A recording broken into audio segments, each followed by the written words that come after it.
College of Atlantic Union College in South Lancaster, Massachusetts, and also served as acting president of that institution. She has an extensive background in regional and specialty accreditation and has provided service on numerous professional boards. She has served as a commissioner for the National League for Nursing Accrediting Commission. She is a past president of the American Public Health Association. She has presented and published recently in the areas of health equity, the elimination of health disparities, human rights, public health, nursing ethics, health literacy, cultural competence, environmental issues, bioterrorism, professional values, and spirituality and health. A volunteer with the American Red Cross, she has been involved in HIV, AIDS, prevention, education in the US and abroad. I share those things as she's coming to share with us on this very important health topic so we can have a sense of the experience, the breadth of experience that the Lord has given her to be able to be qualified to share on this subject. But I also want you to know that Sister Allen is a woman of God.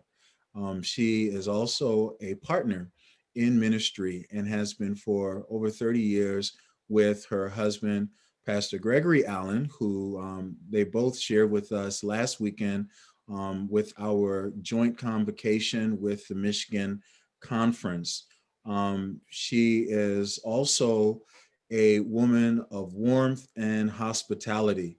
I don't want to make you jealous by starting to name some of my favorite dishes that she cooks, but I'll let you imagine it. But we praise God that she has consented to come to share with us today, and I know we will be blessed as the Lord uses her to share with us. Sister Allen, we want to give you the floor to share with us now.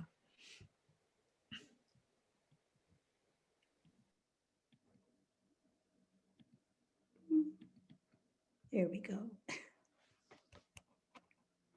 Uh-oh. I'm having some difficulty with the screen sharing. I'll get it right.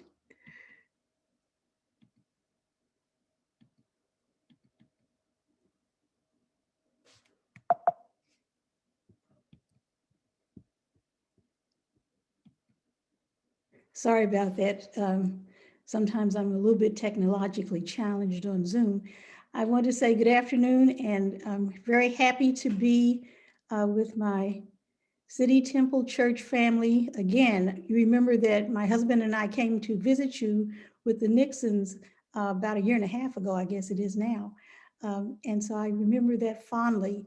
So I'm very happy to see some of your faces again, the ones I can see, and to know that the rest of you are there. Today, I want to talk to you about a very important topic. It has become important to me in several ways, both personal and professional, over the past several months, as I'm sure it has become very important to you as you either have received vaccination, thought about it, been afraid of it, resisted it, and maybe decided against it. So I want to talk to you about COVID-19 vaccination. And as you remember, when I shared with you before, we tried to present a contextual population-based approach to COVID-19. Then we were talking about church reopening. But I want to use the same format because we want to start with the Word of God, then move to Ellen White's counsel, and then to the public health science. So here's our outline.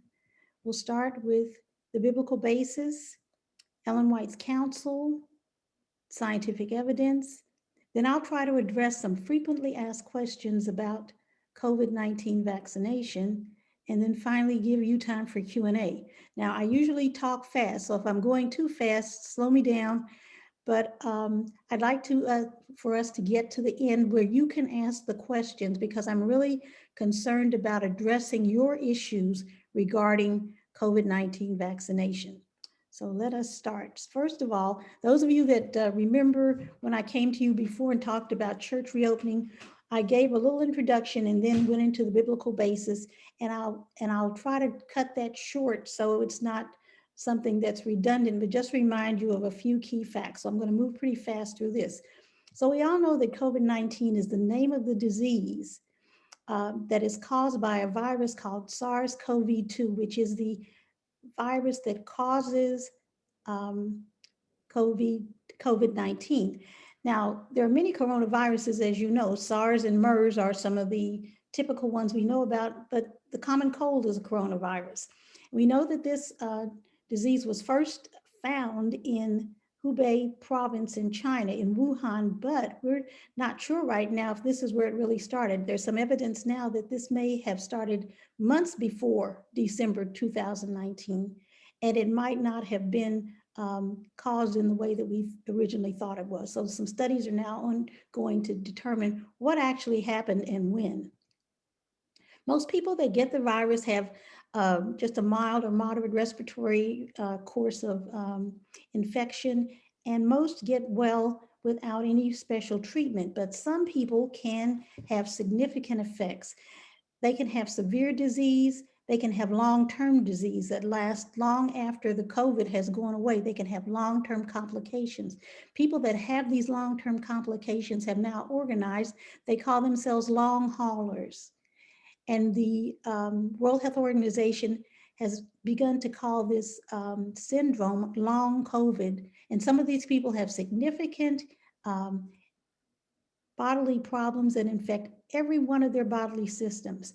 We also know that some children who are hospitalized with severe COVID have what is now called multi-system inflammatory syndrome in children, or MISC.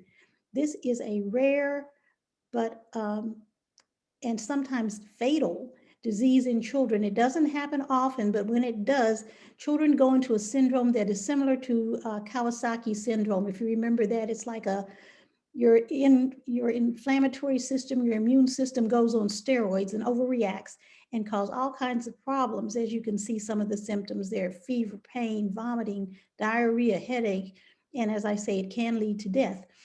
It's now being found in young adults and adolescents where it is very severe, in fact, more severe than it is in children, and can affect their hearts and multiple organs. Now, the reason why I talk about this is the fact that, as we'll see later, what is driving the surge we are now seeing with regard to COVID-19 is infections in children and young adults. So this then becomes important. The other thing that becomes important to us as Black people and people of color is that we have it in a more sustained form. In other words, 69% of the reported cases are in children who are Hispanic or Black.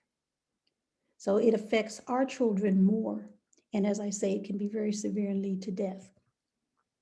Complications can affect, as I said, many bodily systems. We have no idea how long these complications will last. Some of them have lasted as long as the pandemic has been with us, but we don't know how far into the future these might persist, and they cause massive problems with lifestyle. People are so tired they can barely walk up the steps or lift their hand, and they have all kinds of aches, pains, systemic problems, you name it. We also know, and these are up-to-date figures, I got these off the COVID tracker this morning. We know the United States leads the world in COVID cases and deaths. So we have over 31 million cases and well over 500,000 deaths, and headed on toward 600,000 if things keep on the way they're going. Let's look a little bit now at the biblical basis for how we will approach this whole notion of pandemic disease in general. And those of you that heard me speak before know that I said COVID-19 did not take the Lord by surprise. We know that in the wilderness, the children of Israel were given public health principles by the Lord to help them to prevent infectious disease. And so we look in Leviticus chapters 13, 14, and 15, we can see some of the things that God gave to help them deal with infectious disease. Things like initial and periodic assessment of infected persons. People had to go back to the priest in the temple or in the sanctuary periodically to see had they been cured of whatever it was that ailed them. Quarantine was something that was set up in the Bible. Isolation and control of personal items that are contacted by infected people. These are what we call fomites, the things that people handle when they're sick. Sanitation of the environment. and control of bodily discharges. All these things God gave in the wilderness to deal with infectious disease. We also find a public health population-based command or imperative in Jeremiah 29, verse 7, and it says, "Seek the peace and prosperity of the city to which I have carried you into exile. Pray to the Lord for it, for if it prospers, you too will prosper." And so as a people of God, we have the responsibility to take care of the communities where we live. It's not just us and our families, but it's how do we seek the well-being, the peace of the people that are around us, so that our behavior must exhibit love for neighbor, the second great commandment.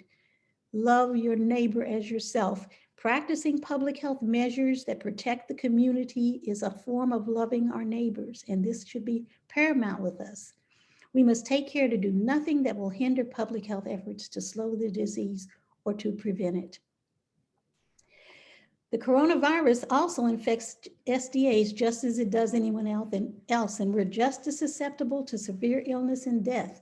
I don't know about you, but I know a lot of people that have died of COVID right now that are Seventh-day Adventists. I know people that are close to me that have died, Seventh-day Adventist pastors and workers, Christian people, godly people, but that didn't mean that they didn't get COVID. It is presumption, not faith, that leads some SDAs to conclude that God will work a miracle to save them from COVID while they neglect to follow the light that God has given them with regard to public health measures that will prevent the spread of the virus. God gives us the sanitary measures to prevent the spread of the virus. Remember Jesus' response in the wilderness when Satan encouraged him to throw himself down from the pinnacle of the temple and promised that the Lord would save him by a miracle. Look what Jesus said to him. "It is written again, thou shalt not tempt the Lord thy God." So we tempt God when we engage in reckless behavior that will cause us to contract the disease and become ill or die from it. God has established governments or authorities among humankind to promote their good.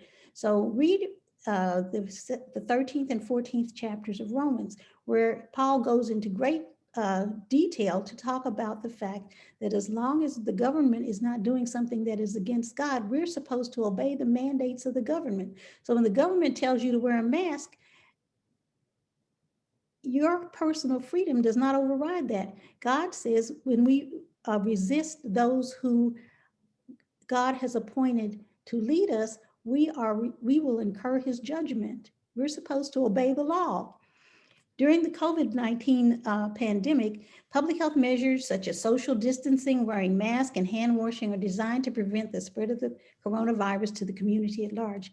God has appointed the government to promote the good of the community, and we will receive the approval of God if we obey. And take a little time and read Romans 13 and 14 and think about the counsel that Paul is giving there. It's very significant. Remember again, we talked about Ellen White's pandemic experience, and it's recorded in an article by church historian Dr. Cyril Sepulveda. He talks about her encounters with the cholera epidemics that are really pandemics that spread across the country and the world 7 times in recorded history.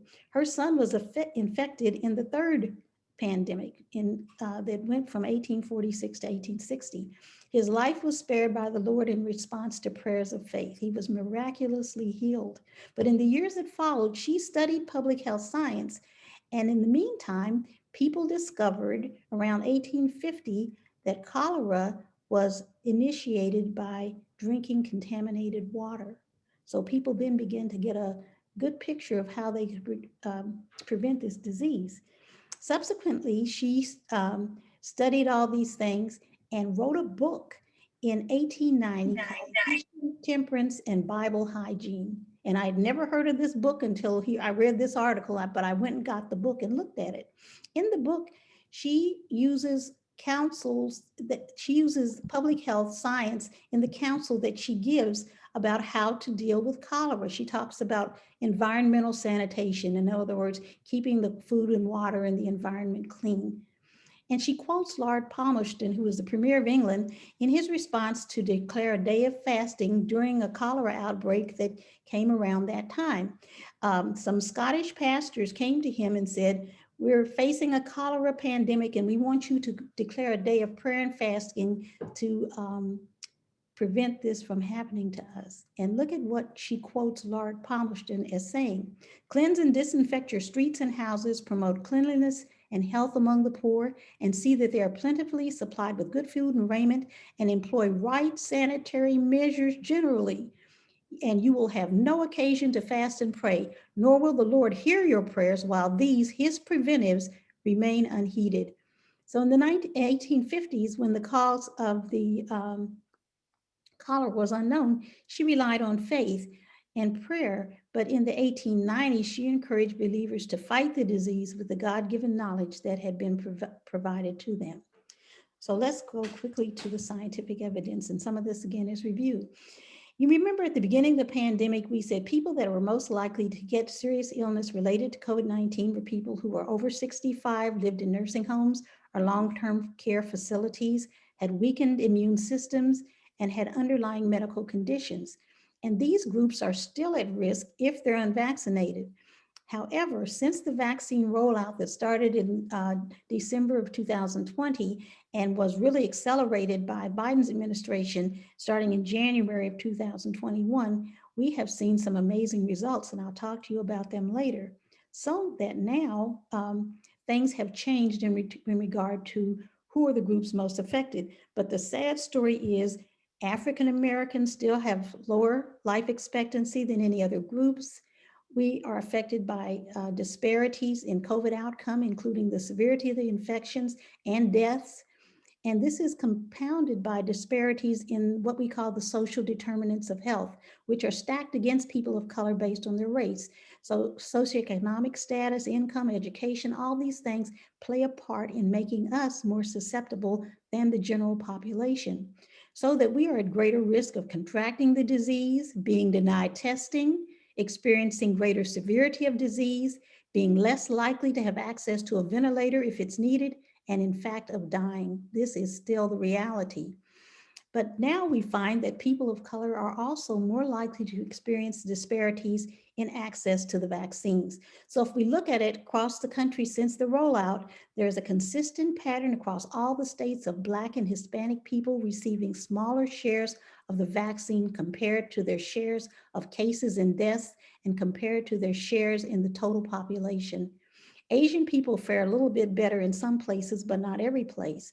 But white people overall receive a higher share of vaccinations than anybody else compared to their shares in the experience with the disease as well as their part in the population. So we are at a disadvantage still. So now we're seeing a shift, as I said, in the demographics of the disease based on premature relaxing of preventive public health measures across the states. People went hog wild when they saw the vaccines being rolled out and they said, oh, now we don't have to wear masks anymore. We don't have to social distance. And so many governors, as you know, and mayors have relaxed their mandates to prevent the the virus from spreading. We also see large unsafe gatherings of young people and others. Look at the spring break fiasco down in Florida recently. We see tremendous increases in travel. So it's back up to the way that it was before the pandemic started. But we also see increasing rates of vaccination among people 65 and older. And to compound all this, we've got now the new variants, and we're not sure how they're spreading across the states and what their effect actually is, as well as how susceptible they are to the vaccines. So all these factors together has caused a shift in the outcomes related to the COVID pandemic away from older people to younger people, both in terms of the transmission of the disease and its severity. So we're seeing now a surge being driven by younger people and even children. So look at it. We're now seeing steep increases in new cases in children in the Midwest. And so I'm talking about Detroit, also across the Northeast. The increases seem to be driven by greater circulation of more contagious variants. So we've got the UK, the South African, the South American, and the Brazilian variants, and new ones coming up as we speak. And these new variants came into play just at the time that children and teens are doing things that put them at greater exposure, such as going back to school, engaging in team sports, going to parties, and so forth and so on. In the early stages, the earlier surges, children, especially young children, didn't play a very great role in the transmission. And usually, if they were diagnosed, they had mild symptoms or even had absent symptoms. In other words, they got the disease but had no symptoms. We call this asymptomatic infection. And usually, they were not the first people in the household to get the disease.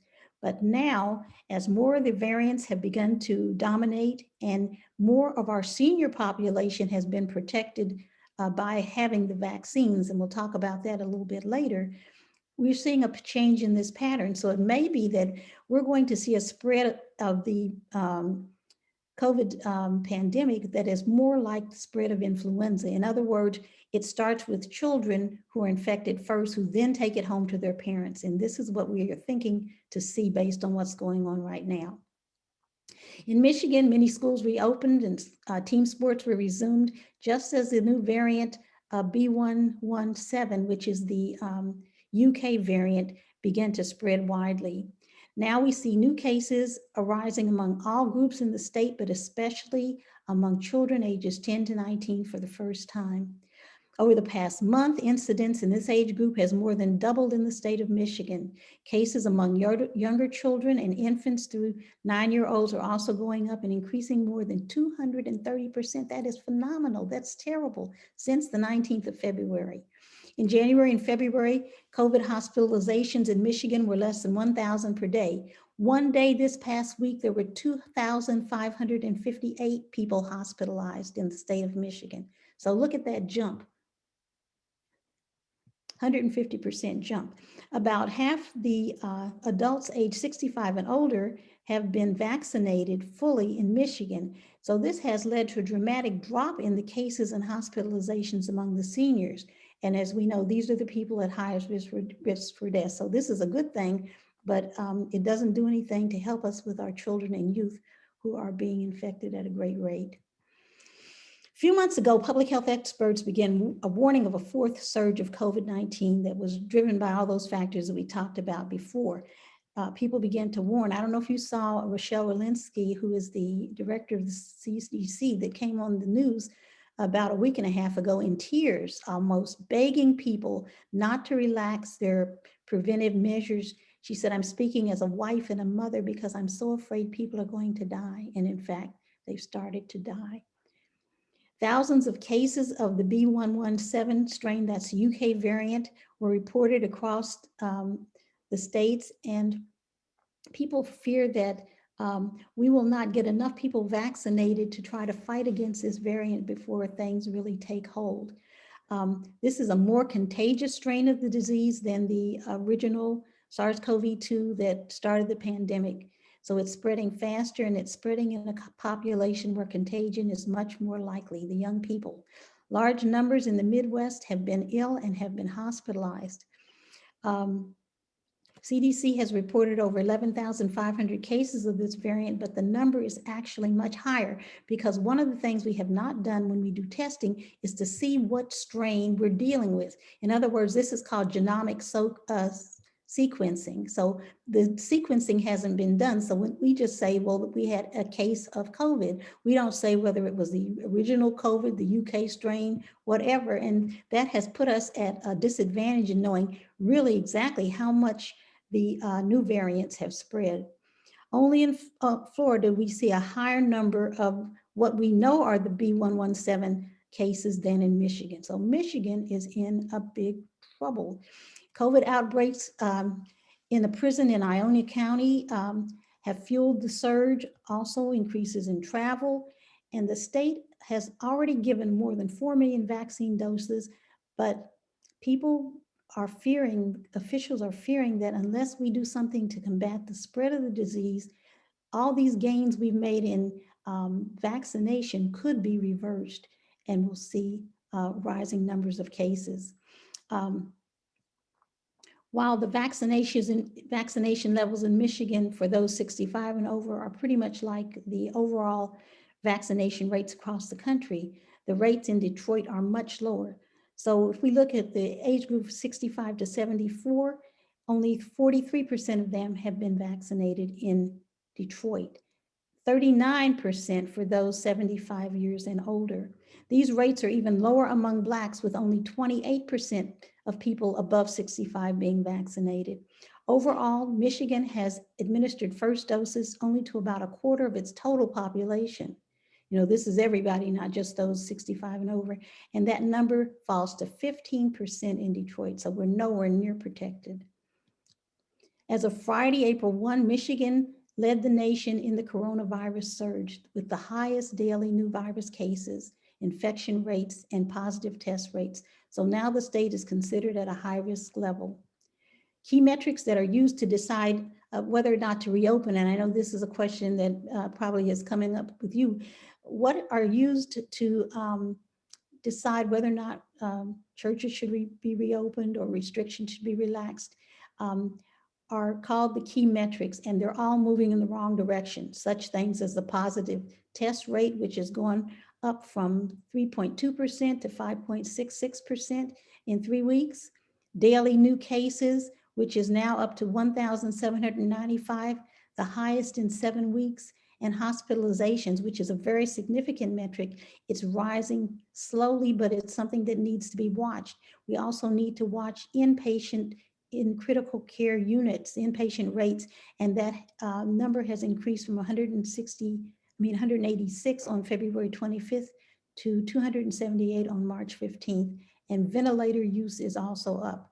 So what I'm saying is, the fact that we're seeing this surge means that we have to redouble our efforts to vaccinate as much as possible, because the vaccine can protect us against some of the poor outcomes that we're going to see as a result of this surge in Michigan. Prevention, again, is our key. We don't have a cure, so all the old standbys, hand washing, facial mask, distancing, ventilation, avoiding crowds, limiting personal contact time, but now receiving the vaccine and relying on reliable scientific information instead of rumors, myths, and conspiracy theories are the only things we have to really cure the vaccine, because we don't have a cure. Our only cure right now is prevention. Remember, an ounce of prevention is worth a pound of cure, and we'll come back to the, of course, the vaccine and relying on reputable information in just a bit. So there are many questions we don't know. We don't know how long the effect of the vaccines last.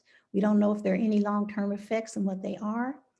We don't know how effective the variants are against, the vaccines are against the new variants, but we are seeing some promising data that seem to indicate that they are pretty effective against the variants.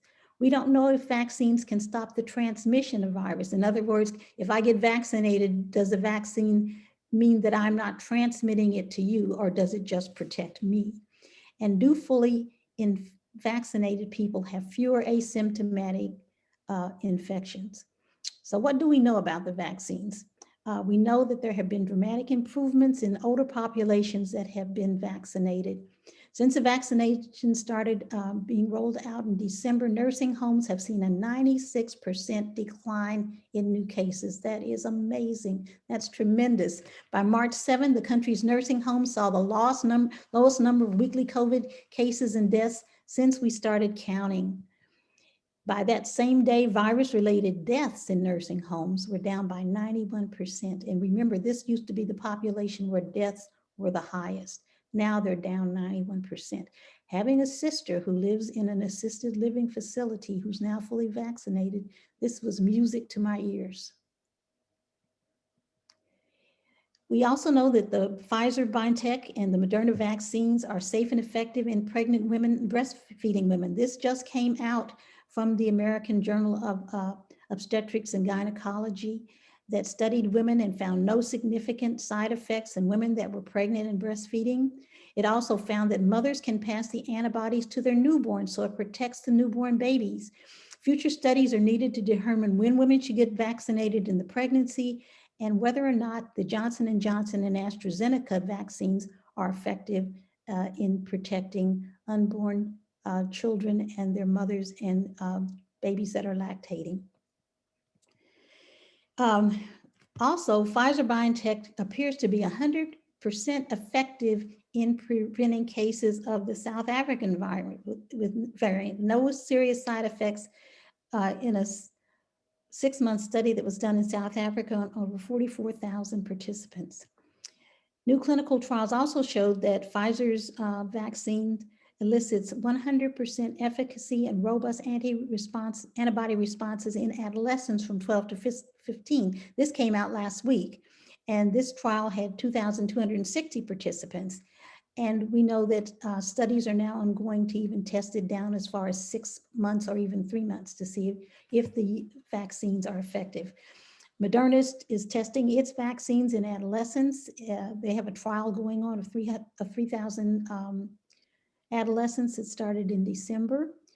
They've also given the first dose to young children in a separate study that involves kids that are 6 months to less to 12 years old. So we also see that Johnson & Johnson is trying to include children in some of their clinical trials. So all the vaccine companies are trying to beat this surge that we're seeing among children and young adults by looking to see whether or not they can get vaccines prepared quickly to deal with this. In March of 1963, Dr. Maurice Hilleman was woken up one night by his 5-year-old daughter. She was complaining of a sore throat, so Hilleman looked her over and determined she had the mumps. Unable to sleep, he was struck with an idea. He swabbed her throat for a sample, drove to the lab, and got to work. 4 years later, his mumps vaccine was approved. It was the fastest a vaccine had ever been developed. Until now. New vaccine against coronavirus. And it's incredible how quickly this vaccine and others have been developed. This was done in record time. This is extraordinary. This is the fastest vaccine development in U.S. history. In 2020, vaccines for COVID-19 have shattered previous records, going from development to approval in a matter of months. That speed was driven by billions of dollars and a global effort. But in some cases, it was also because of a breakthrough in vaccine technology decades in the making. Something that could shrink this timeline going forward and change how we make vaccines altogether.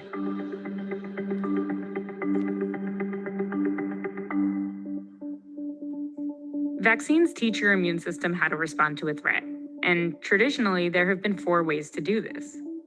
The 2 most common types of vaccines work by exposing you to a weakened or dead version of a virus or bacteria. The weakened virus won't make you sick, but it will teach your body how to fight the real thing if you're exposed to it later on. This is how the measles and annual flu vaccines work. Another less common type of vaccine does a similar thing, but uses an inert version of a toxin instead of a virus.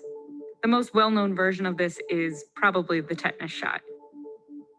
This 4th type of vaccine works a little differently because it only uses a small part of the virus instead of the whole thing. Common examples of this would be the hepatitis B vaccine or the HPV vaccine. Some of the new COVID-19 vaccines also rely on these traditional methods. For example, one COVID-19 vaccine currently in trials uses this 4th method. It only uses one part of the SARS-CoV-2 virus, known as the spike protein. That spike protein is what allows the coronavirus to enter your cells.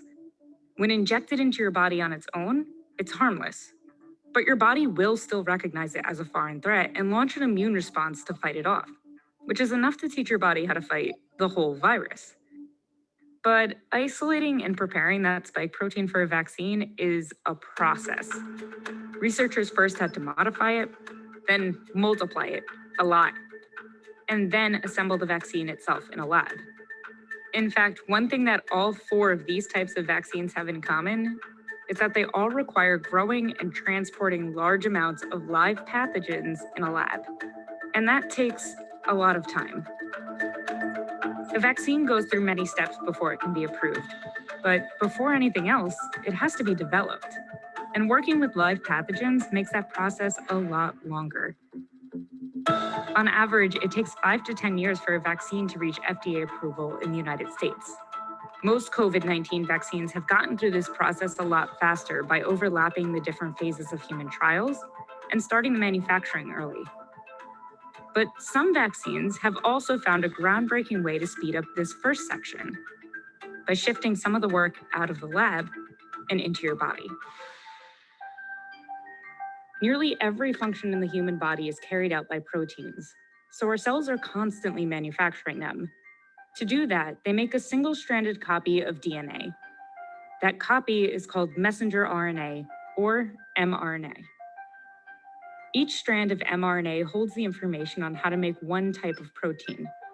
The cell reads the mRNA, follows the instructions, and makes a protein.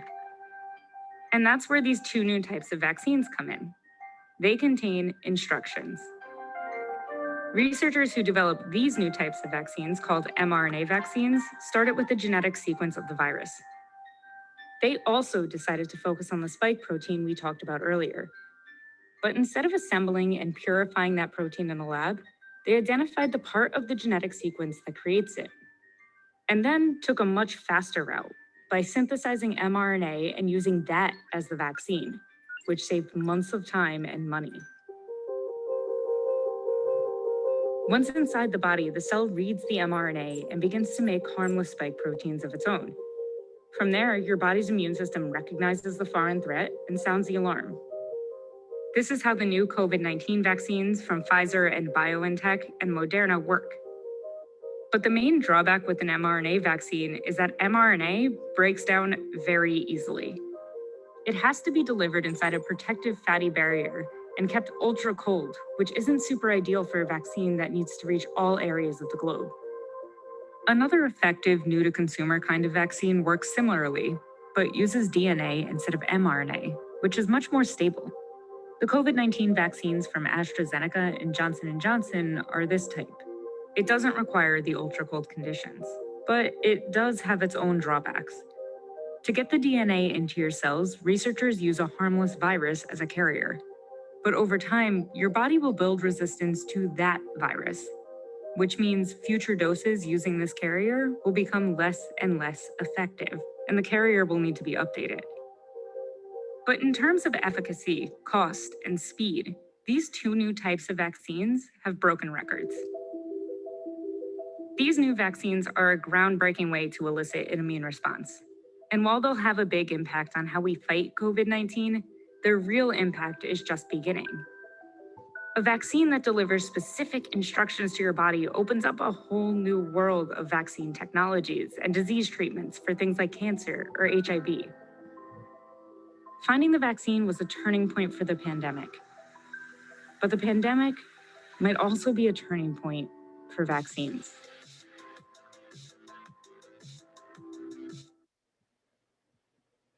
So as you can see, this video talks to us about how vaccines work, the different types of vaccines, and how each one of them works to produce immunity in our bodies. It answers questions about why vaccines that appear to have been developed so rapidly can be safe and effective. And this, I know, is a question that many people have. They did it too fast and it's not safe. But it's also important to us to note that the processes that were used in the coronavirus vaccines for COVID-19 have been under development for nearly 2 decades in combating MERS and SARS. So this whole business of using the messenger RNA is a process that has been studied a lot. So when COVID-19 came along, it was easy to plug that type of virus into processes that had been studied and tested over a long period of time. It's also important to note that in the development of the vaccine, no corners were cut on testing for safety and effectiveness. They have had to go through all the hoops and jump over all the hurdles that any other vaccine or in fact any other drug has to go through in terms of approval by the FDA and then additional approval by an advisory panel of the CDC before they can even get an emergency use authorization to allow them to be given in the first place. Clinical trial participants included 70,000 people from various age groups, ethnic groups, and people with underlying conditions. So this is a tremendously large number of trial participants. 70,000 is a huge number. So these vaccines are well tested for safety and efficacy. And a lot of people ask, and you, I'm sure, are asking based on the rollout of the different vaccines in terms of time. So first we had Pfizer, and then we had Moderna, and then we had Johnson & Johnson. So what are the differences between these three types? The Pfizer, BioNTech, the Moderna, and the Johnson & Johnson? This is the new one-dose COVID-19 vaccine from Johnson & Johnson. In early March, more than 6,000 doses were supposed to be shipped to the city of Detroit, Michigan. But the mayor said 70 were in the placebo group and 0 people who got Sorry, let me start that again. COVID-19 vaccine from Johnson & Johnson. In early March, more than 6,000 doses were supposed to be shipped to the city of Detroit, Michigan. But the mayor said, no thanks. Moderna and Pfizer are the best. And I am going to do everything I can to make sure the residents of the city of Detroit get the best. He was referring to these numbers, the vaccine's efficacy rates. The vaccines from Pfizer, BioNTech, and Moderna have super high efficacy rates, 95 and 94%. But Johnson & Johnson, just 66. And if you only look at these numbers, it's natural to think that these vaccines are worse than these. But that assumption is wrong. These numbers are arguably not even the most important measure of how effective these vaccines are. To understand what is, you first have to understand what vaccines are even supposed to do. A vaccine's efficacy rate is calculated in large clinical trials when the vaccine is tested on tens of thousands of people. Those people are broken into 2 groups. Half get the vaccine and half get a placebo. Then they're sent out to live their lives while scientists monitor whether or not they get COVID-19 over several months. In the trial for Pfizer-BioNTech, for example, there were 43,000 participants. In the end, 170 people were infected with COVID-19. And how those people fall into each of these groups determines a vaccine's efficacy. If the 170 were evenly split, that would mean you're just as likely to get sick with the vaccine as without it. So it would have a 0% efficacy. If all 170 were in the placebo group and 0 people who got the vaccine were sick, the vaccine would have an efficacy of 100%. With this particular trial, there were 162 in the placebo group and just 8 in the vaccine group. It means those who had the vaccine were 95% less likely to get COVID-19. The vaccine had a 95% efficacy. Now, this doesn't mean if 100 people are vaccinated, 5 of them will get sick. Instead, that 95% number applies to the individual. So each vaccinated person is 95% less likely than a person without a vaccine to get sick each time they're exposed to COVID-19. And every vaccine's efficacy rate is calculated in the same way. But each vaccine's trial might be done in very different circumstances. So one of the biggest considerations here when we look at these numbers is the timing in which these clinical trials were performed. This is the number of daily COVID-19 cases in the US since the pandemic began. The Moderna trial was done completely in the US, here in the summer. The Pfizer-BioNTech trial was primarily based in the US too, and at the same time. Johnson & Johnson, however, held their US trial at this time when there were more opportunities for participants to be exposed to infections. And most of their trial took place in other countries, primarily South Africa and Brazil. And in these other countries, not only were case rates high, but the virus itself was different. The trials took place as variants of COVID-19 emerged and became dominant infections in these countries, variants that are more likely to get participants sick. In South Africa, most of the cases in the Johnson & Johnson trial were that of the variant, not the original strain that was in the US over the summer. And despite that, it still significantly reduced infections. If you're trying to make one-to-one head-to-head comparisons between vaccines, they need to have been studied in the same trial with the same inclusion criteria in the same parts of the world at the same time. If we were to take Pfizer and Moderna's vaccine and redo their clinical trial at the same time that we did J&J's clinical trial, we might see quite different efficacy numbers for those. These efficacy numbers really just tell you what happened in each vaccine's trial. not exactly what will happen in the real world. But many experts argue this isn't even the best number to judge a vaccine by anyway, because preventing any infection at all is not always the point of a vaccine. The goal of a vaccine program for COVID-19 is not necessarily to get to COVID-0, but it's to tame this virus, to defang it, to remove its ability to cause serious disease, hospitalization, and death. It helps to look at the different outcomes of an exposure to COVID-19 like this. The best case scenario is you don't get sick at all. The worst case is death. In between, there's being hospitalized, severe to moderate symptoms, or having no symptoms at all. In the absolute best circumstances, vaccines give you protection all the way to here. But realistically, that isn't the main objective of COVID-19 vaccines. The real purpose is to give your body enough protection to cover these possibilities. So if you do get an infection, it feels more like a cold than something you'd be hospitalized for.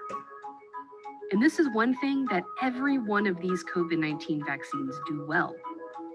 In all these trials, while some people in the placebo groups were hospitalized or even died from COVID-19, not one fully vaccinated person in any of these trials was hospitalized or died from COVID-19. One thing that I wish that Mayor would have understood was that all three vaccines have essentially 100% effectiveness in protecting from death. The mayor of Detroit did backtrack and said he'd start taking Johnson & Johnson doses because it's still highly effective against what we care about most. Efficacy matters, but it doesn't matter the most. The question isn't which vaccine will protect you from any COVID infection, but which one will keep you alive or out of the hospital? Which one will help end the pandemic? And that's any of them. The best vaccine right now for you is the one that you're offered. With each shot that goes in someone's arm, we get closer to the end of this pandemic.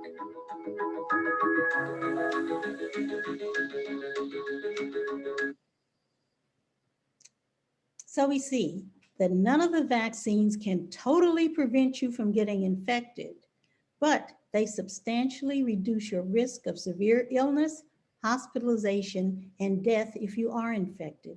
And this is what we want the vaccines to do. This video shows us that the goal of the vaccine is to keep us alive. And so far, all the vaccines have accomplished this 100% of the time. Remember, the best vaccine is the one you're offered. So if you get offered a vaccine, take it, snap it up like it's gold. So what are some of the benefits of getting the vaccine? First of all, it can protect you from getting sick. The vaccines work with your immune system so that your body will be ready to fight the coronavirus if you're exposed. And this is what the videos have showed us. As the coronavirus pandemic continues, getting the vaccine is a powerful step in helping you take charge of your own health. When given as directed, the vaccines can prevent severe COVID illness and death. Also, getting the vaccine helps to protect others in your community. Older people and those who have chronic diseases such as heart disease and diabetes are more likely to experience severe and even fatal cases of COVID if they catch it. So the more people who receive the vaccine and therefore are not spreading spreading the virus through the community helps to protect these vulnerable people. Although we're not, as I said, sure whether or not it directly encourages your body to not transmit the virus, it certainly lowers the level of the virus that's circulating in the community. Getting the vaccine thus demonstrates Christian love for your neighbor, because if I get the vaccine and you get it and everybody else gets it, those people that are in the vulnerable groups are less likely to be exposed to it. Also, people of color are especially vulnerable to COVID disease. So we know that there have been generations of inequities that have caused Blacks and Hispanics, other people of color, to be overrepresented in COVID cases and deaths. People of color are vulnerable to the risk factors that cause COVID and are more likely to be working in frontline essential jobs that cannot be performed from home. So they've got to go out in the public and this increases their chances of getting infected. So getting vaccinated can provide protection for these people. More vaccinations for COVID mean a chance to return to normal. So we've had over a year of restrictions and lockdowns, and everybody's thinking about getting back to normal. If more people get vaccinated, our chances of getting back to normal are much closer than they ever were before. Vaccination brings us closer to herd immunity. Now, I know you've heard this term a lot. What in the world is herd immunity? And think about this. Herd immunity was based on a concept that was developed in preventing infections in animals. The notion is that herd immunity happens when a large part of the population or the herd is immune to a virus.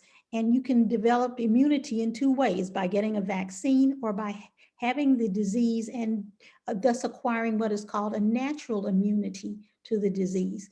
So even those who haven't been vaccinated or who haven't gotten sick are protected because most of the people in the herd are immune, and therefore they are not exposed. The vulnerable ones are not exposed as much.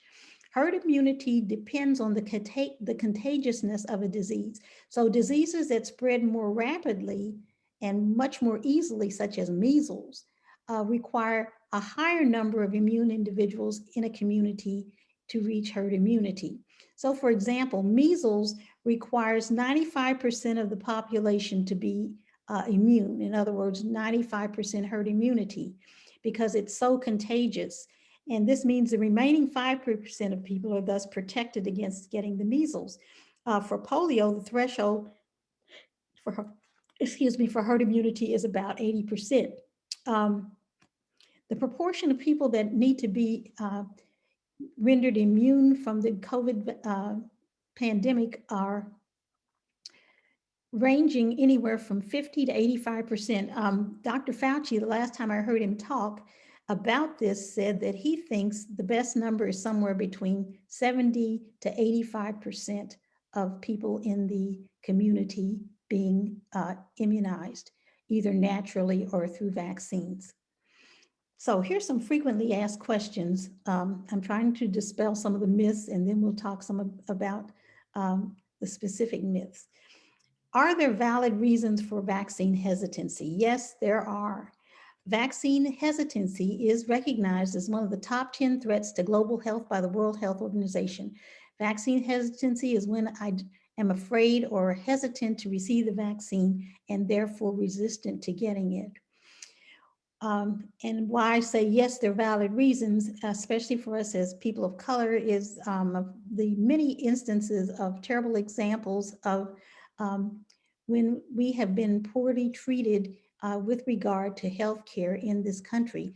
And everyone that I talk to, be they professional, young, old, whatever, they bring up the Tuskegee syphilis study. This is something that's deeply rooted in our consciousness as a group of people of color.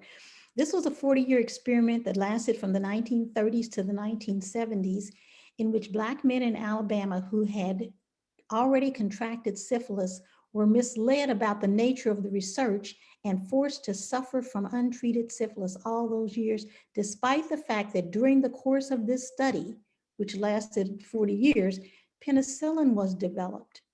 And these men were not given penicillin. They were allowed to just have tests. The United States Public Health Service said they were studying the effects of untreated syphilis.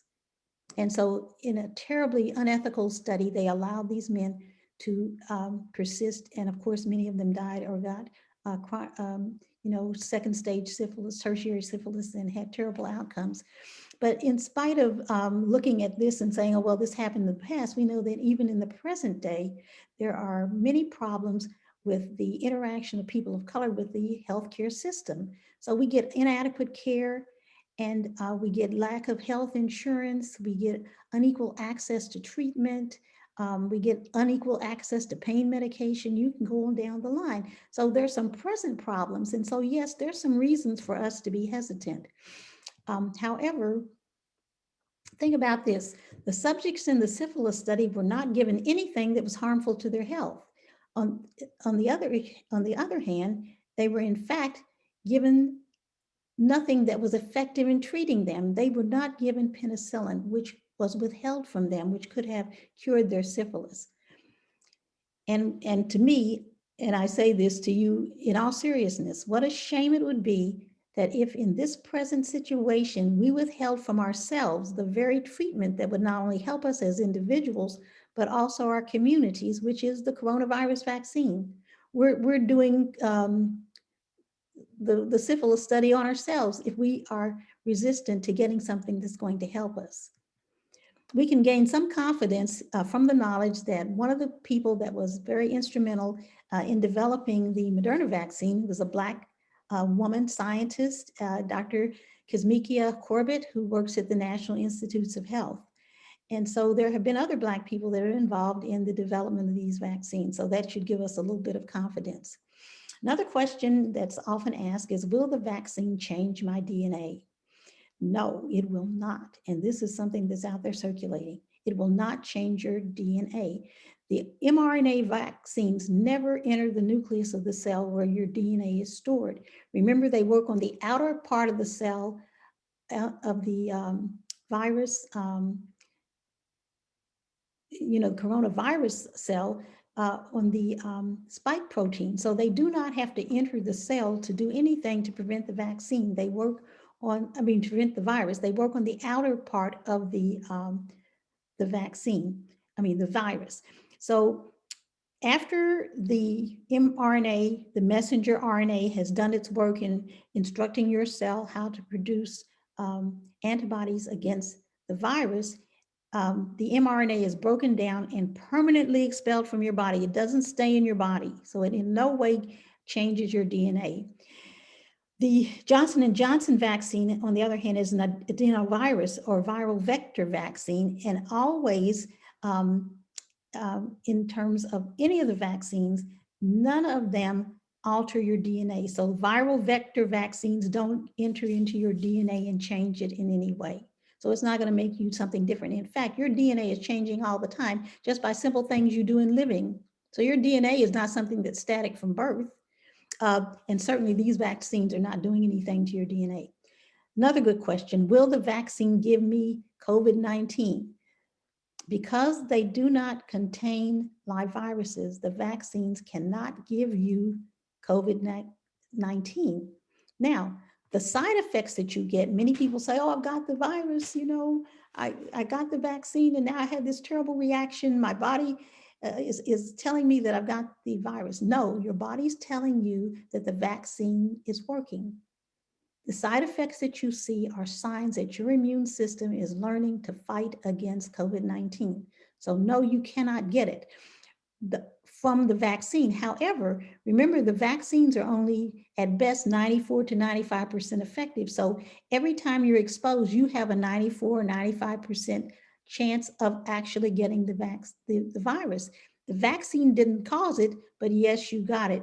But be comforted by the notion that even if you did in fact get it, which is highly unlikely, you're going to have a less severe course of the disease. You're not going to be hospitalized and you're not going to die. What are the side effects? People are always telling me about the side effects. My sister-in-law called me up today about the side effects.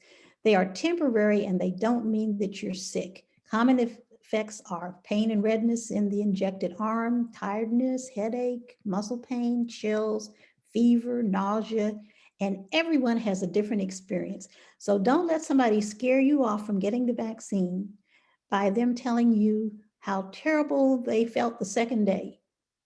My husband and I both got the vaccine. We've had 2 doses of the Moderna vaccine. Basically, we had sore arms, and that was it. I have a friend that got so fatigued she was in bed half a day, but she got up in the afternoon and taught her graduate religion and theology courses. So it varies from person to person.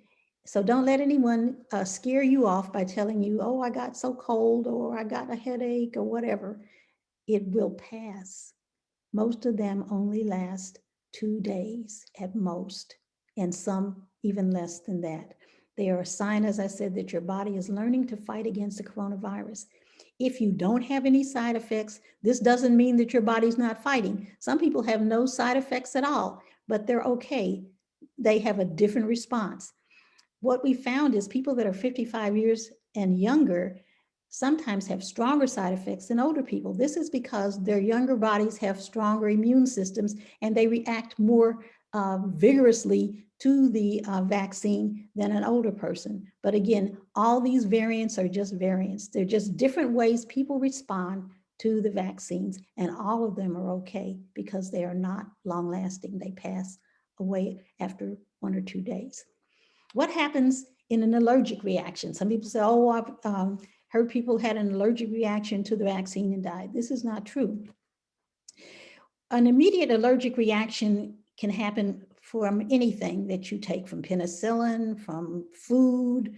I'm allergic to lisinopril, which is a blood pressure medication. I took it for 15 years, and all of a sudden, one Sabbath afternoon, I got an immediate allergic reaction. Usually these happen within 4 hours in terms of the vaccine, of getting vaccinated. If people have an allergic reaction, they get symptoms such as hives, swelling, especially swelling of the face, the lips, or the tongue. This is called angioedema, and shortness of breath. And if people get these, any of these symptoms, they should immediately be seen by the physician. You should call 911 or rush to the emergency room because something can be done to alleviate this. This is what happened to me when I had the reaction to the lisinopril. My husband took me to the urgent care and they said, you've got to go to the hospital right now, and you might have to go in the intensive care unit, which I didn't, but thank God I was able to avoid the ICU, but I was in the hospital from Saturday till Monday recovering from that. So your doctor might refer you to an allergist or an immunologist to provide care advice, but the regular doctors and nurses in the hospital know how to treat allergic reactions. They see them. People who have had allergic reactions to the vaccine should be monitored for 30 minutes after receiving the vaccine. So when we got the vaccines, we had to go and sit down and be observed by the nurse.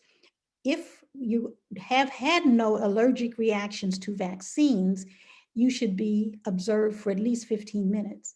If you have had allergic reactions to any other types of vaccines, you should be observed for 30 minutes. But this does not mean that you can't get the vaccine. It just means they have to watch you longer to make sure that you don't have a reaction to the coronavirus vaccines. If you have had a severe allergic reaction, known also as anaphylaxis, if you have this to one of the coronavirus vaccines, it is recommended that you do not take the second dose. You just have to live with the immunity that's conferred by the first dose, which is fairly substantial. The important thing to realize is that no one has died of allergic reactions to the coronavirus vaccines. Another question that's often asked is why is the second dose worse than the first? You know, people say, oh, the second dose is worse. The side effects after the second dose are a sign that the vaccine is providing more vigorous, long-lasting protection against the virus. What's in the first dose is exactly what's in the second dose, but the first dose primes your body to start getting ready to launch an attack against the virus. And so that when you get the second dose, you get the attack, and that attack involves those side effects, the attack on the virus to keep you from getting sick, hospitalized, or dying. Another good question is, what can I do after I'm fully vaccinated? So fully vaccinated people can visit with other fully vaccinated people indoors without wearing your mask or physical distancing. So this means you can hug your best friend. You can visit with unvaccinated people from a single household who are at low risk without wearing masks or physical distancing. It's best to do this outdoors, but you can do this indoors. You can refrain from quarantine and testing following a known exposure if you're asymptomatic. And in the past, regardless of whether you were symptomatic or asymptomatic, you had to be quarantined and tested. You can travel safely. However, the CDC is recommending that non-essential travel should be avoided. And one of the things they came out with a couple of days ago is that you can participate in Easter gatherings with other fully vaccinated people without masks. So they're saying you can start to get back to normal in terms of your holiday celebrations. What do you need to continue to do? You need to continue with the precautions like wearing masks and physical distancing in public. You need to wear a mask and physical distance and adhere to any other prevention measures when you visit unvaccinated people who are at increased risk. You don't want to expose them, or people who have been unvaccinated or who are and have people at home who are at increased risk. So you've got to be careful to protect them. For now, you should also wear a mask when you're dealing with people who are unvaccinated from multiple households, again, preventing them from risk. You should avoid medium and large size in-person gatherings because, again, this increases the opportunity for spread. If you experience symptoms, you should get tested because remember, you can get the disease. It's unlikely, but there is a slim possibility. And follow any guidelines that are issued by employers or the CDC or health departments with regard to travel and other recommendations. Another question that was asked by a person who sent the question ahead of time, I was very thoughtful of him, and said, are there unclean substances in the vaccines that I should avoid as a Seventh-day Adventist? Remember that none of the vaccines contain any animal products. They don't include any gluten, they don't include any wheat, any eggs, gelatin, latex, any preservatives or bee pollen. And here are, wait a minute, excuse me. Here are the things that we see in those different vaccines. You see most of them contain very benign things. The Pfizer and Moderna contain, of course, the messenger RNA. They in turn contain lipids, which are fats, acids, a little bit of salt and sugar. Johnson & Johnson contains the vector that's encoded for the spike protein, emulsifier, which means it makes things smooth, acids, salts, soda, denatured alcohol, and some water for injection. None of them contain anything that would cause you to feel that you are violating your religious principles in terms of taking them.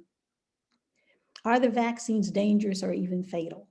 My sister-in-law, who loves any, she doesn't know a conspiracy theory she doesn't love, called today and said, oh, vaccines cause stroke. And I said, where'd you get this information from? No evidence whatsoever. She said, well, a person took the vaccine and then they had a stroke. I said, that's just the same as my saying that you ate an orange and then you went outside and a car hit you and the orange caused you to get hit by the car. Because things occur at the same time doesn't mean that one caused the other. There's a difference between association, things happening at the same time, and causation. So far, no viruses have proven to be dangerous or fatal. They are very safe. The side effects are temporary. There was a report in the Journal of the American Medical Association in February that showed that of all the people that took the vaccine between December 14th, 2020 and January 18, 2021, only 66 people got a severe allergic reaction, what we talked about before after the vaccination. So this rate was approximately 4.7 cases per million doses for Pfizer and 2.5 cases per million doses of Moderna. And most of these people, these 66 people, got treated for the allergic reaction. They did what I did. They got epinephrine and steroid treatment. A few were hospitalized, like I was hospitalized for the reaction to the lisinopril, and none of them died. So even if you get an allergic reaction, it is fully treatable. People know how to treat it. People see it all the time in hospitals and doctors' offices and dentist offices, and they know how to treat it. And nobody has died from it. This is a statement by a woman who was ER physician. Her name is Megan Rainey, and she's an ER physician who has treated many cases. She says the post-trial monitoring has shown that the rate of anaphylaxis is really not much higher, if at all, than any other type of vaccine out there. The data is super clear that the benefit of the vaccines far outweighs this very small risk, which is in the order of 3 per million vaccines administered, and anaphylaxis is completely treatable. And listen to Dr. Fauci. I love Dr. Fauci. He says that The rate of severe allergic reactions from the vaccine is 1 in 250,000 cases, and there have been no fatalities. And here is his credentials. He has an impressive record, and he has been honest, even in spite of what he had to suffer in the past administration, about what is actually going on with regard to the pandemic. Another good question is, I have had COVID-19, do I need a vaccination? The answer is yes. People can be reinfected even though they've had COVID-19. This is rare, but we have had cases and they're in the literature. It's not known how long the natural immunity lasts. In other words, if you get COVID-19, you will have a natural immunity that is conferred by just having had the disease. But the point is, no one knows how long that lasts. And there's every indication that this natural immunity is not as strong as the immunity that is conferred by getting the vaccine. Most experts recommend that people who have had COVID-19 receive the vaccine 90 days from when they developed COVID. So if you've had COVID, think back to when you first got it, count forward 90 days, go and get vaccinated. Now, here's some Adventist myths. The coronavirus is the mark of the beast. This is circulating in Adventist circles, unfortunately. It's so bad that the Department of Health Ministries and the Biblical Research Institute of the General Conference combined with the Loma Linda University School of Public Health and published a joint statement, which was published in the Advent Review.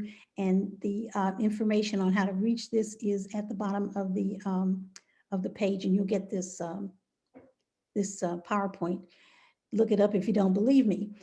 They were very careful in their statement not to dictate what people should do. In other words, they're not telling anybody to violate their consciences, because we know that this biblically is an unsound position to tell anyone to violate their consciences. But they did contain include the following statements. They said, we advocate that all of these practices to maintain a healthy immune system, and in the pandemic, even more is needed.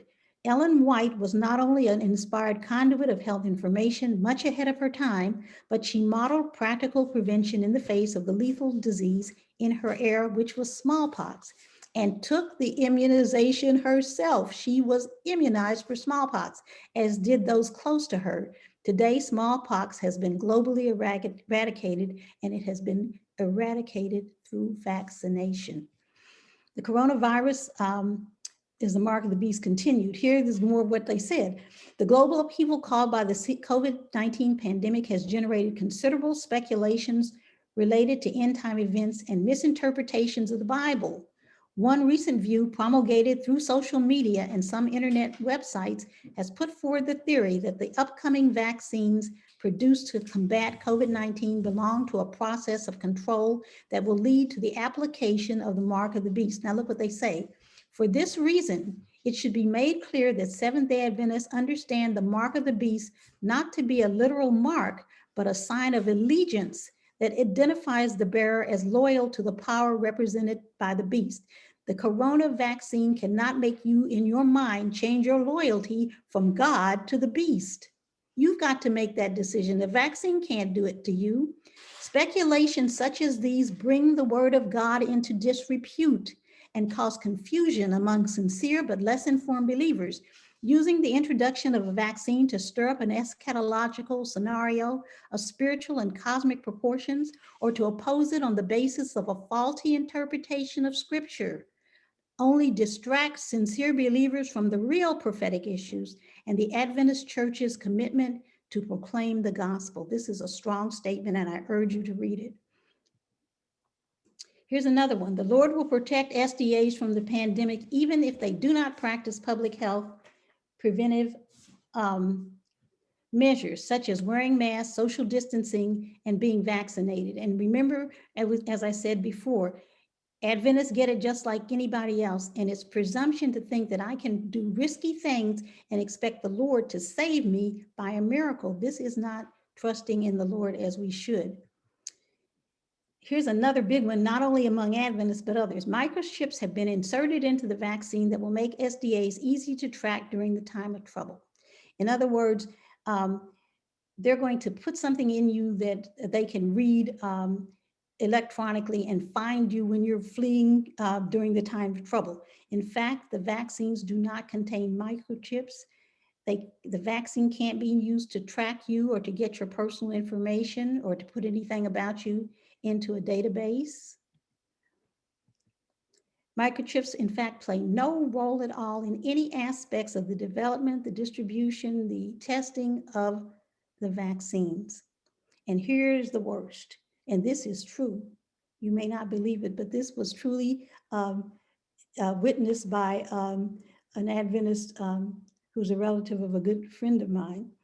Fireflies have been ground up and added to the vaccines so that SDAs will light up during the time of trouble and therefore be easy to identify. And to that, I do not know what to say. I don't know what you might say.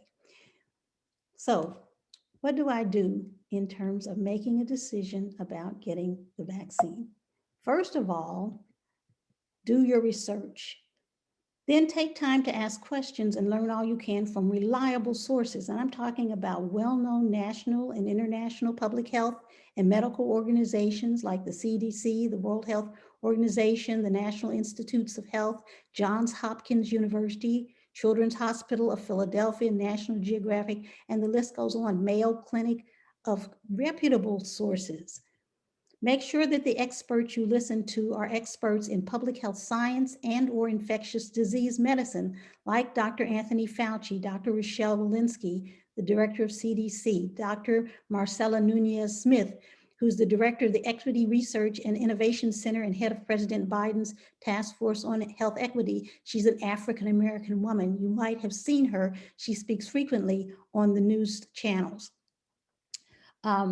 Do not get your information from random internet sources and social media. The misinformation from these sources is tremendous. If someone tells you something or you see something, ask for the evidence. See, do they have articles showing their research published in reputable, peer-reviewed journals that can be read and spread out through the scientific community that everybody has a chance to look at and critique. Avoid conspiracy theories, even if they come from so-called good Adventists. So, in conclusion, in the face of inadequate knowledge about vaccination, we must seek specific and continuous guidance of the Lord in our response, even as we make the decision about vaccination. This involves prayer and discerning the will of God. At the end of the day, this is the bottom line. What does the Lord direct you to do? Remember that Isaiah 30:21 promises, whether you turn to the right or to the left, your ears will hear a voice behind you saying, this is the way, walk in it. And God will direct us. And I am assured of this because we prayed before we got the vaccine. My husband was more hesitant than I was, but we both prayed it through and the Lord directed us to do it. If you pray it through, God will direct you in terms of what he wants you to do. So that's the end of my talking. I'm ready for questions. Thank you so much, Sister Allen. I don't know if you still need the screen. If you stop sharing, then we may be able to see everybody better. Okay. But, thank you so much for what you shared. We want to open the floor now, everyone, for any questions that you may have. Are there any questions at this time? I'm having trouble stopping sharing. Okay, there should be.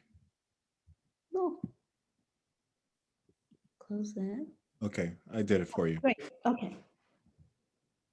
People are currently muted, Pastor. We can unmute them, but there were also a couple questions in the chat that we could present. Do you want to do that, or do you want unmuted preferred? Why don't we do both, please? Okay. Well, the first question, Dr. Allen, that was asked is, what if you have a compromised immune system? If people are immunocompromised, it is usually okay for them to get the vaccine. But what is recommended is that they check with their medical advisor to make sure that this is something that's recommended for them. My husband has a somewhat immunocompromised situation because he has sarcoidosis, which of course, as you know, is systemic collagen disease, but he was able to successfully get the vaccine. So if there's any questions like that, check with your doctor. Usually what is recommended in the literature is that it would probably be safe. Everyone has the ability to unmute themselves now if you do have a question. And if you're calling, okay, if you're calling in, you just press *6. You can go ahead, Sister. Thank you. Hi, Dr. Allen. How are you, Sharon Lynn? Just two questions here. One thing you talked about was that the Pfizer vaccine has been tested with the variant. And I've been watching the news as well, noticing they're not mentioning that about the Moderna. That's my first question. And also just about, I have some friends that are thinking about putting their young child in nursery school right now. And I'm thinking about what you said about the increased, infection, 230% since February in younger children, and just wondering, just what would be your advice in that regard? Okay, in terms of your first question, these are two excellent questions. As soon as the variants started to pop up, and you remember that this was just about the same time that you had the rollout of the Pfizer and Moderna vaccines. Both Pfizer and Moderna started to test whether their vaccines were effective against the variants, as well as start working on boosters just in case they weren't. So all those things are ongoing. And so right now, I think Pfizer got into the business of looking at the efficacy and safety related to the variants before Moderna did. CDC has recently sort of indicated, and again, I'm saying the tests have not all been done, that these two vaccines are indeed fairly well effective against the variants. They're not, the effective rates are not as high as they are for the original SARS-CoV-2, but some immunity is conferred. So that's something hopeful. The other part of it, of course, is, as I said, we're seeing such a great rise in the percentage of vaccines, of viruses that are infecting people right now, especially the young people. We're seeing high rates of variants in there that we're going to have to really do some quick footwork to make sure that we keep ahead of the variants in terms of making sure that we find the safety and efficacy rates in people under 16 years of age or 18 years of age, as well as making sure that these populations get the vaccines, because these are the most resistant groups you'll see among the young adults and youth, because they feel like they're invincible. In terms of your question about the young child, this is a big problem. As I said, they're working on looking at lowering at every increment the ages of the children on whom the vaccines are tested, but there are some risks. It's compounded by the fact that it's very hard to get little kids to wear a mask all day. Now, masks are not recommended for kids under 2 years old, but still, you're looking at a 3-year-old. To keep a 3-year-old in a mask all day away from other kids, 3 feet or 6 feet away from other kids, is quite an undertaking for a teacher. I realize that this presents a great problem for families that have to put their children in daycare.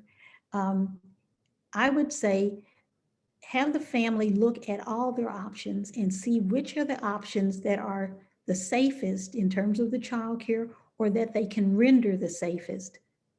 So it might be that it's safer to have the child with a babysitter that's only sitting with a few children, who is able to manage them better than you could in a daycare situation. But this, again, is something I believe the Lord will provide us with a way to protect our children. It's comforting to know that children in the past have not been as susceptible to getting the infections as older people, but this, of course, as we know, is changing. That's the best I can do. Thank you.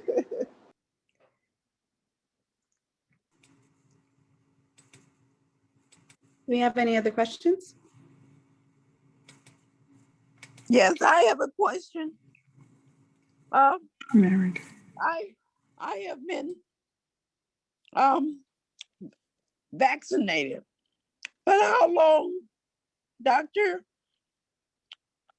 is the virus good for? How long is it good for? In case it lasts more than another 6 months, how long is it good for? This is something that we don't know, simply because of the fact that we just started giving it. So we know that it has lasted as long as people have been giving it, but it's been such a short time. So this is something that we'll have to look at over time. Studies can be done, of course, as you know, to look at antibody levels in people once they've had the vaccine. So I'm sure that eventually we're going to start with a lot of trials that look at people that had the vaccine and test their antibody levels. There's a test out there right now that's used, which is an antibody test, to determine the antibody levels, as well as looking at the actual experience. In other words, following a group of people over time to see how many of those vaccinated contracted the vaccine within certain time, the virus within certain time periods. So this is something that we just don't know. Sad but true. Right now, we know it's keeping us safe right now. And that's about the best we can do. Okay, thank you. Oh, but let me say one thing though. Even if it's not effective over a long period of time, it is so much better than getting the virus that I can't tell you how much difference there is. The fact that you would not become severely ill, the fact that you would not have to be put in the hospital, whereas a Black person, your chances are pretty dicey, or dying. So it greatly enhances your possibility of successfully weathering this pandemic. Okay, but it might last more than 6 more months. We don't know. We hope it does. I hope it lasts forever. Really? I hope it does. I'm saying we have no idea. But we have vaccines that have lasted long times, like polio vaccine lasts a long time. Smallpox lasts a lifetime. But we don't know how long COVID vaccine lasts. So we just have to wait and see. Okay, thank you. You're welcome. We have a statement in the chat. It's a statement, but I think it needs to be clarified. It says the CDC has a listing of people who have died from taking the shot. Could you address that, please? I have not seen this listing from the CDC. Go on CDC's website and see, can you find it? Because I have not seen such a thing, quite the contrary. Right. Actually, I went on the CDC website and it talks about the reporting that's done for reactions to the virus. And it says to date, their reporting agency has not detected patterns in cause of death that would indicate a safety problem with COVID-19 vaccines. And they also say just because there are reports of death to VAERS after following vaccination does not necessarily mean the vaccine caused the death. So I thought it was important for us to address that.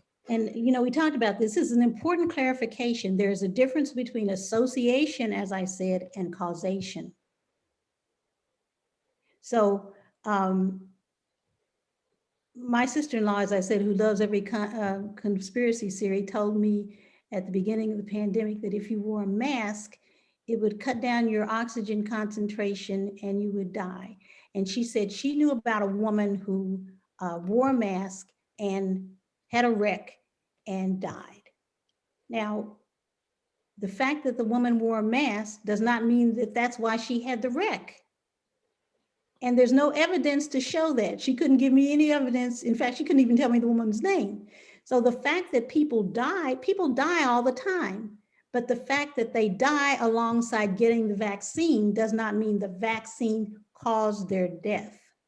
And this is an important clarification. We have had no deaths proven from the vaccine. Thank you. Any other questions? Yes. The comment. Hi, thank you, Dr. Allen. I just want to thank you for the time you've taken in this thorough presentation. And I appreciate the way you worded the fact that if we do not choose not to take the vaccine or do something that will help us, then we're doing just what the government did with the Tuskegee situation, withholding something that is helpful, rather than trying to do what will keep us healthy. Thank you. You're welcome. Praise the Lord. Hello. I have a comment. Thank you, Dr. Allen, also for taking the time. I am in that maybe small population of people who have chosen not to take the vaccination for my own reasons. My trust level is at 0 of all of it. But you said something earlier that really kind of convicted me. You said to do nothing is to hinder public health, and that's not something that the Lord would want us to do, of course, and I wouldn't want to do that willingly, but I just don't trust it. You know, I don't know if this is true, but I've heard that the Federal Drug Administration, that they did not give it a full approval because there was not enough evidence or trial data to say whether it was good or not. So I don't know if that's true, but I just don't trust it. A lot of But people. I don't want to. Yeah, go ahead. I'm sorry. Go ahead. Thank you. I thought you were. No, thank you for taking my comment. Thank you. Yeah, think about though, a lot of people, and I certainly appreciate people that have hesitancy. I know people that are, you know, you'd say, oh, this is the scientist of scientists, but yet they are Black people that have looked back at what has happened to us as a race and said, we don't trust the government. You know, the government's trying to do something to us that's nefarious. So we don't trust the government with our health care. So this is something that I fully appreciate. And remember that Paul says in Romans that whatever is not of faith is sin. In other words, you've got to be fully convicted in your mind that what you're doing is right. And so I would never encourage anyone to do something that they were not convicted of. In terms of the time that the vaccine was developed, remember, this has been in the works for over 20 years.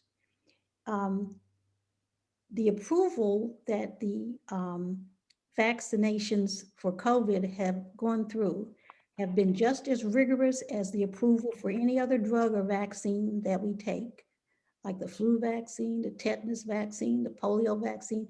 It has had to go through those same steps. It is a rigorous process. You've got to have thousands of people in clinical trials. In other words, that you have them where you give some the vaccine and some a placebo and see which ones develop the virus. In terms of the numbers of people in the coronavirus vaccine trials, the numbers are far higher than many, many other drugs and vaccines. You've got 70,000 people. That's a tremendous number. We were able to telescope it, as the video showed, based on the way that the vaccines are produced. And also the fact that once the vaccines were shown to be efficacious in the original clinical trials, rather than waiting for what is called the Emergency Use Authorization, the EUA, from the Food and Drug Administration, those manufacturers started producing the vaccines in hopes that they would receive that authorization. So what happens when you go through a clinical trial and you have a vaccine ready and you're ready to give it out, you have got to go to the Food and Drug Administration and receive what is called, as I said, an emergency use authorization.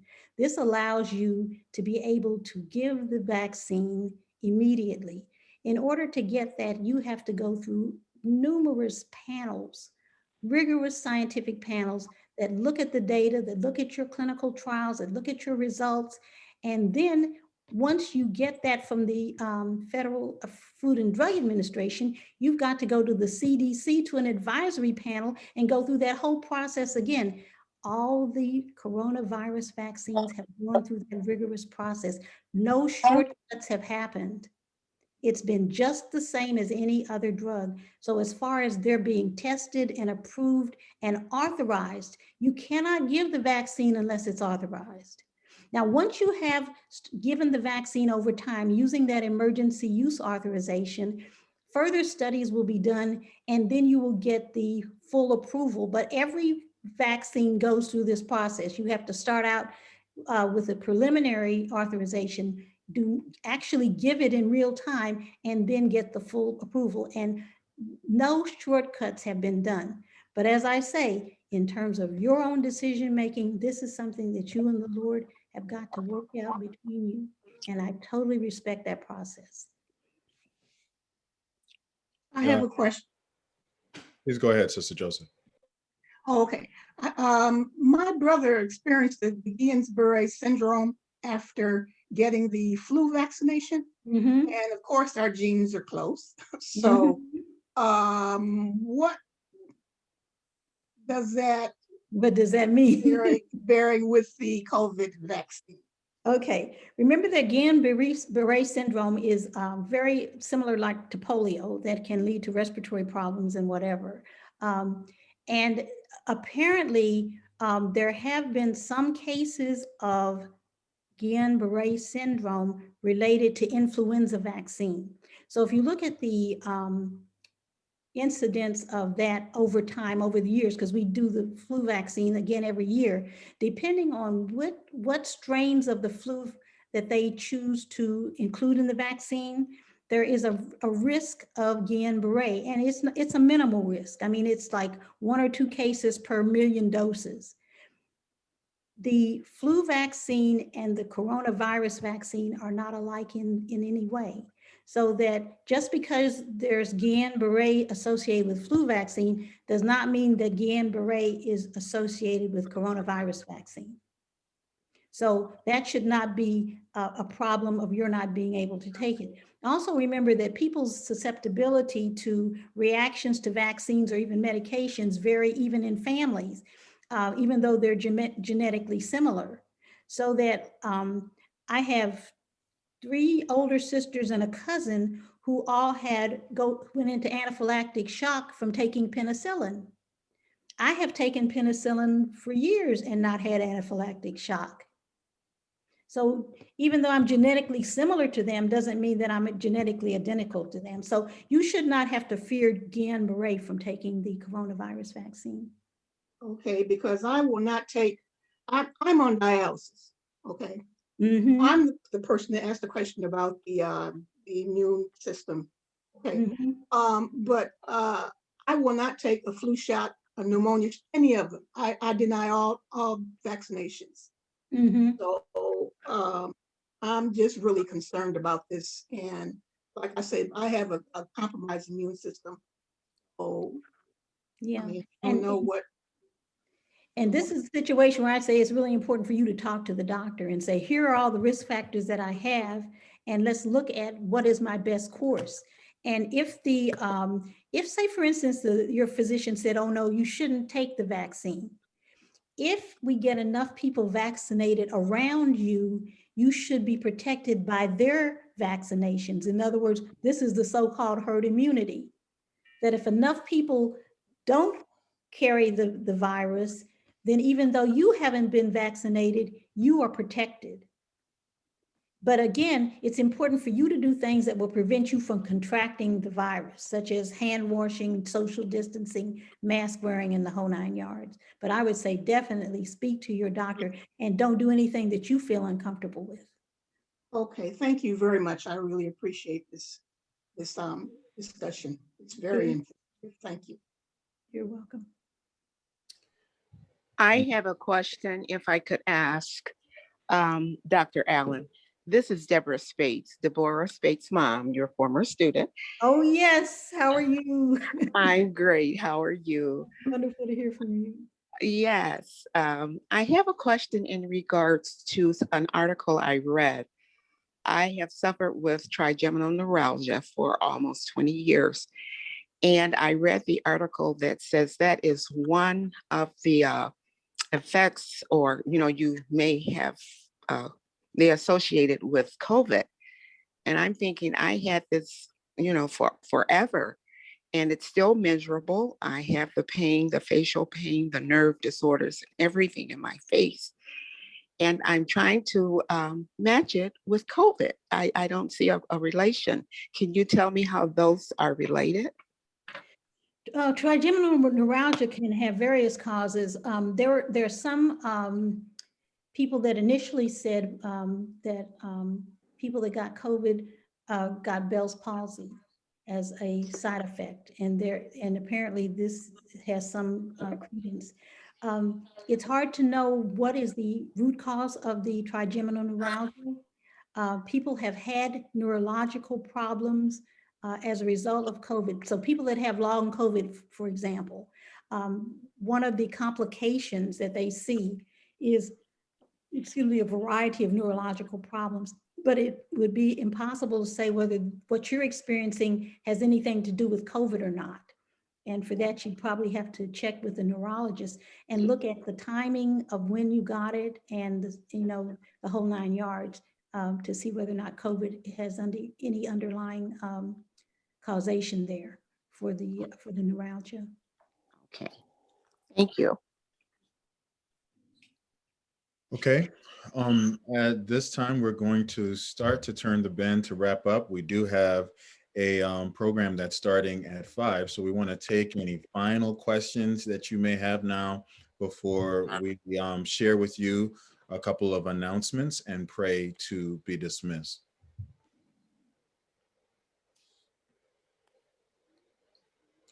Okay. Hearing no one, I want to take this opportunity first to thank you so much, Sister Allen, for what you have shared. This has been so informative, so enlightening, so thorough. But also what I really appreciate is the spiritual and biblical nature of what you've shared. I know that personally, Eunice and I, before we were fully vaccinated, before we even went to take the shot, I had doubts. I had hesitancy, and we prayed about it. And after I prayed about it, the Holy Spirit convicted me that I should take the vaccine. And then I noticed that after that, I still was hesitant. I was still thinking, you know what, let me just let this run its course. Let me see what happens with other people. I'll be one of the late joiners to this party if I join at all. And then the Holy Spirit came back and convicted me again. Why are you waiting when I told you you need to take the vaccine? And as a result, I sure went. We went and took both of our shots, and it was really, I'm glad that we followed through. And now that it's done, what I have safety and security about is that the Lord instructed me. God told me. And I think that the Lord is able to instruct all of his people. I'm very supportive of the vaccine. I'm appreciative of the education that's been shared today. And we also want to encourage each person, if you have any doubts, take it to the Lord. The Lord can show you exactly what to do. But this presentation has definitely given us a wealth of information that will help us to make informed decisions as we discern God's will for us. As a church, we want to help in any way we can in not only giving education like this for the vaccine, as we've heard how much this is affecting our communities in a disproportionate rate, we want to help in that. So if there's anyone at all that has not taken the vaccine and you would like to take it, we want to give you resources. We also want to make available for you avenues to make that less complicated, to actually speed that along for you. So I'm going to ask Frederica just to share a couple things with us and to let you know what we're doing as a church to promote vaccination for as many as would like to receive it. Please go ahead, Frederica. Hi, everyone. I'm happy to talk to you guys a little bit about how you can go about getting registered for the vaccine. So first and foremost, in the chat, I've put our email address for the church as well as the number to call. For those of you guys who do not have access to internet, you can contact the church and Either myself, most likely volunteers who are willing, will help with getting you registered and finding a place that is near home in order to get registered for the vaccine. In that said, I am also looking for anyone who is willing to help with getting our seniors or anyone who just doesn't have internet at their home registered for the vaccine and just finding a place that's local to them. If you are looking for a place to get vaccinated, recommendations that's been given to us is to check out the local health department, most likely by your county, or search at the local hospital that's near you for more information. There are many different places that are opening up as vaccine sites. So we have Rite Aid, Meijer, and Walgreens, depending on where you're located. I will also be emailing out this information with the recording of today's presentation. So you'll have that available to you. But again, if you don't have internet access, I'm emphasizing this, please reach out to us here at the church. Even if you don't find me, leave me a voicemail. I will get back to you. Give me about 24 to 48 hours, but I will get back to you. And we will figure it out in order to get everyone vaccinated. Basically what we're offering is that accessibility to the technology so that technology is not a hindrance of you getting vaccinated. Sister Reavers just said CVS is also doing it. So depending on where you are, you can get it at CVS. Ford Field, that information, I will be emailing it out to you as well, because that Ford Field is now a new, larger clinic of where people can get vaccinated. But again, don't let technology hold you back. And also too, if you are tech savvy or you just don't mind calling on the phone, please definitely reach out and we will get you hooked up to help our seniors and just our church community as a whole registered. Thank you. You're muted. Yes, thank you. Thank you, Frederica, for what you shared. I'm going to ask Sister Allen if you please would say our closing prayer for us. Thank you. Dear Father in heaven, thank you again for the opportunities that you give us to come together as your people around your word to understand what it is you would have us to do, how we should live our lives in community, as well as communities of people in the country in which we live, the city in which we live, the county, the neighborhood, not just as communities of faith. Lord, help us as we make this critical decision about the vaccines, that we will be led, first of all, by your Spirit, but secondly, by sound scientific research and publication of findings. Help us not to be led astray by myths, by misinformation, by misreading of data, by conspiracy theories, by the social media, or anything. Satan would have us get the disease and sweep us away by the millions into eternity without the benefit of hearing the gospel. This pandemic has given him a terrible opportunity. Don't let us contribute to it. Help us do what we can to stop it. Bless everyone at the City Temple Church, our church family there. Keep them and their families safe during this time. Help them to be wise and careful. And Lord, help us to all be ready when you come, when there will be no more pandemics. Give us the faith in the hope of your resurrection and your soon coming. We pray in Jesus' name. Amen. Amen. Thank you so much. Good evening, everyone. And please remember that at 5 o'clock, in just 7 minutes, our musical, 7 Last Words, will be starting. It will be on YouTube, which is Detroit City Temple AV team. So you can tune in. God bless you. We've already received individuals who volunteered to help getting people registered. Please continue to contact Frederica. We'll be in touch with you if you have volunteered, and we want to make that available to you and others. God bless you and have a good evening. Amen.